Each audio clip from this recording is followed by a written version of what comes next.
Hey everyone, how's it going? So now it's time to do the login system. Now, we actually created the login page before. If I show you, right at the start, we did create this login routes page, which handles the get request to the login page. So if I go to here and go to /login, it was handled by this, and it takes us to the login page, which is what we see here. But we haven't handled the form submission. So in order to do that, we need to submit we need to handle the post request.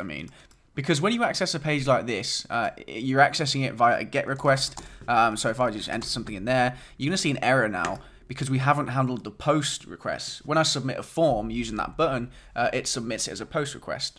So we did this with the register page. We're just going to copy that and paste it below and change this to post like that. So now we've handled the post request at the root level. So if I refresh the page, you're not going to see anything different. Let me see. Let me go back to here. Oh, I haven't restarted the server. So if I restart this, Control C. If I restart that, I always forget to do this. And sometimes I've been trying to debug a problem for a long time, only to remember that I haven't actually restarted the server. But anyway, you might have missed that because I'm rambling. But if I log in now, you'll see we don't get the error anymore, but we are just seeing the page as normal because that's all we're doing. So anyway, what we're going to do in here is handle the login, and it's going to be somewhat similar to how we handled the register. But let's first say if rec.body. What did we call it? Let me go back to the login.pug page, and I can see we have the names right here. Log username and then log password are the names of the username and password fields. So this is a log username. So if log username, and what I'm going to do is copy that because I'm way too lazy to type that out again, and I'll just change that to log password. Okay, so first we're just checking that these two things are set and they do have a value, but I have realized we need to include the body parser on this page. So just real quick, we'll copy it from the register routes page. If you scroll up to the top of registerroutes.js, you'll see we have this body parser. We need to take that, paste that into login routes at the top, right there. Let me create some space underneath that. I like to keep the consts at the top separate from the app stuff. Anyway, we do also need one more line, this one right here, this body parser configuration, copy that, and then let's just paste it underneath here. And I want my spaces to be even, otherwise I wouldn't sleep at night. So anyway, we are now ready to use the body parser. So we needed to include the body parser so that we can actually get data from the body like this. Otherwise, this body property wouldn't exist. So anyway, let's go ahead and call our user schema. So actually, in order to do that, we need to include that too. So go back to register routes. I told you you'd be good at copying and pasting from this course. And let's just take this user schema, copy that. Try to think, is there anything else we need to take before I have to come back? No, I think we're good. So go back to login routes, paste that in there, and hopefully now we can use it. So what we're going to do is do a check to see if there's a user with this username or email, okay? Because remember, they can sign in using their username or email, so we need to check if there's a user which has this as their username or as their email. Now, wait a minute, this sounds familiar, I hear you say, and you'd be right, it is familiar because we did it in the register routes page. If I scroll down, you'll see this part right here that I have collapsed. We did it here. We look for a user with the username or email that matches. So what we're going to do is copy that, and we're going to paste it in here. So inside the if statement, I'm pasting that. And there's our check for the user. Now, because we're using the await keyword, remember we had that error before where it said that the await keyword can only be used inside of async functions. All we need to do is add async to the start of our function right here. So async. And now we can use the await keyword inside of it. So, okay, great. So let me just handle the catch block real quick. We're going to set the payload in a second. But this is the catch block for when something goes wrong with this request or something. So we're going to log the error to ourselves. That can stay the same. The error message can stay the same because it's worth noting that this is not an error which says that it didn't find one. This is an error suggesting that something else went wrong at a technical level. So we're just going to leave it as something went wrong. And then we're not going to render the register page. We're going to render the login page because, you know, they're currently on the login page. And then Since we're setting this payload, we need to actually set the variable above here. So if you go back to register routes, you'll see what we did before. We just set the payload as rec.body. So we may as well do the same thing. So I've copied that line and go back to login routes and then paste it right there. So great. Oh, and the last thing, we're sending the payload back to the login page, but we haven't actually put that anywhere on this page. If I open up the register.pug page right here, you'll see that we have this error message. So we're going to copy that line where we take the error message and output it. And let's go back to login pug and let's put it there inside the form like this. And I'm going to make sure I tab that over correctly.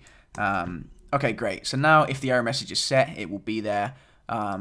And we are going to do the same thing though that we did with the input fields, which was set the value as whatever the value is. So in the login page, we have two fields. So we need to say value equals and then whatever the name is. In our case, it's a log username. So log username. And then underneath there, oh, we're not going to do the password actually. We're only going to do it with the one thing. So this just means if the value was set, it's going to put it into the text box again for them. And that's it. Okay, back to login routes. Where were we? So at this point, we know whether we found a user with this username or email. So I'm going to collapse this just so it's out of the way a little bit. And I'll do the same here as well, actually. So this user variable will contain the either null if it didn't find anything, or if it did find a user, it will contain that user. So what we're going to do in there is a quick check. We're going to say if user is not equal to null. So if the user is not null, it means it did find a user with that username or email. So what we're going to do is just verify that their password was correct too. So we're doing this slightly differently. We're actually just selecting the user from the database which has that username or email that they entered, and then we're going to check the password matches here. Because first we're going to have to encrypt the password that was entered, and then we're going to check it against what is in this user object. That'll make more sense in just a second. But we need to use bcrypt, so we're going to make sure we have it, and we haven't included it here. So if I go back to register routes, scroll up to the top, and let's get this bcrypt part right here. Then scroll up to login routes and let's just add it there. In fact, I'll add it above the user schema, so I'll keep the schemas separate to the rest of the packages. So we have bcrypt. Let's just go down to this if statement now and let's call bcrypt.compare. Now bcrypt.compare is a built-in function on the bcrypt object which allows us to compare an unencrypted password with an encrypted one. So what we're going to compare is rec.body what was it called? Log password, which is the one the user just entered. We're going to compare that with the encrypted password, which we know is just user.password, because that is what it's called in the database. Or in the user schema, it's right there, it's the password field, okay? So that will do the comparison for us, and it's going to return true or false as to whether it was a match or not. So we actually want to say var result equals bcrypt compare. The thing is, this runs asynchronously like we mentioned before. So it actually returns a promise. If I hover over that, you can see a promise to be the resolved with a comparison result, blah, blah, blah. Basically, it's asynchronous. It returns a promise. So we either need to use the .then stuff where we pass in a callback, or we can just handle it using an await operator, which we may as well do like that. So we've just said, don't go any further than this until this is finished. It's literally waiting for it to complete, and then it's going to store the result in there. And then underneath that, we can just say, if result equals true. So if it's a true Boolean, then we're going to do something, and then otherwise, it means it wasn't a match, so we're going to do something else. The reason we're using 3 equals signs there is it's just to make sure that it checks that it's the correct type too. JavaScript, when you use a comparison with 2 equals, can have some unexpected results because a lot of JavaScript values evaluate to true, although they're not. For example, let's say this variable had the number 1, not that it ever would, but hypothetically, if it had the number 1, that would evaluate to true because 1 is a truthy value in JavaScript. So if we say triple equals, it means check that not only is it true, but it's also the Boolean for true as well. Okay, so it has to be a Boolean. So anyway, so if we get inside here, we know that the password's matched and we know the user's fine and we can log them in.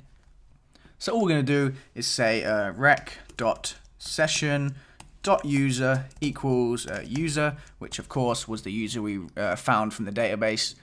And then we're going to do the same thing, which was to redirect the user. We did this in the register routes file. We're going to say return res.redirect, and then just pass in, the empty slash right there.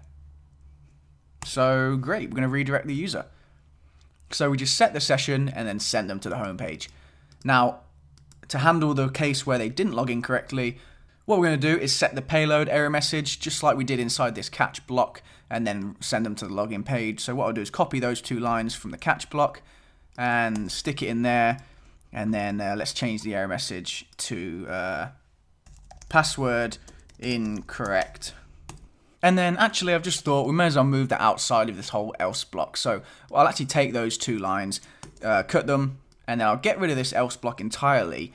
And then what I'll do is I'll move it outside of this if block here, like that. So what's going to happen now, I'll update the error message as well. This is not going to be password incorrect. We'll just say login credentials incorrect. So what we've done is we're just setting the error message here and we're redirecting them here instead, so that if this isn't true, it will just continue the flow and get down to here. And even if the user it wasn't found, it will still do that. So it will do that in both cases, either if the password didn't match or if a user just wasn't found at all. And then one more thing, right at the bottom we need to set the error message here, because that is from this if block where the username or the password wasn't actually set. So we can just take this error message and then paste it in here like that. And then we're going to change this to make sure each field has a valid value. Okay, now the problem at the moment is at the moment it would do this, and then once it does this, it would actually try and continue and execute these parts. So to make sure it doesn't do that, we can just return here before this res.status. Okay, we did it. That's a lot, I know. This video is already way longer than I wanted it to be, but you're doing great, so keep up the good work. Let's just test this out before we continue. So I'm going to restart the server. I'm not logged in anymore, because when you restart the server, it kills the session. So we're not logged in, so let's try and log in with incorrect credentials first. So I press login, and what do we get? We get an error. Awesome. We get username is not defined. Why are we getting that? Did I use username somewhere? So login routes, line 25. Login routes, line 20. Oops, line 25? Yeah, yeah, that's why. I forgot to update these variables here. So they're both going to be rec.body.username, log username, sorry. You guys probably noticed this, but that's okay. Let's run that again. So I'm restarting that now. And I'll refresh the page. No, I don't want to do that. I'll just go back to here. So I'll sign in with incorrect credentials, and we see login credentials incorrect. Great, that's what we should see. Now I'll try and sign in with the correct credentials. And we're logged in. Awesome. So we're now successfully logged in. And yeah, that's it. Good job, guys. I know the registration system was a lot. We did a lot of work just saying. We covered a lot of information. I know it's probably information overload for a lot of you, but you're doing great. That's a very big chunk of this site done. Now it's time to get on with the good stuff.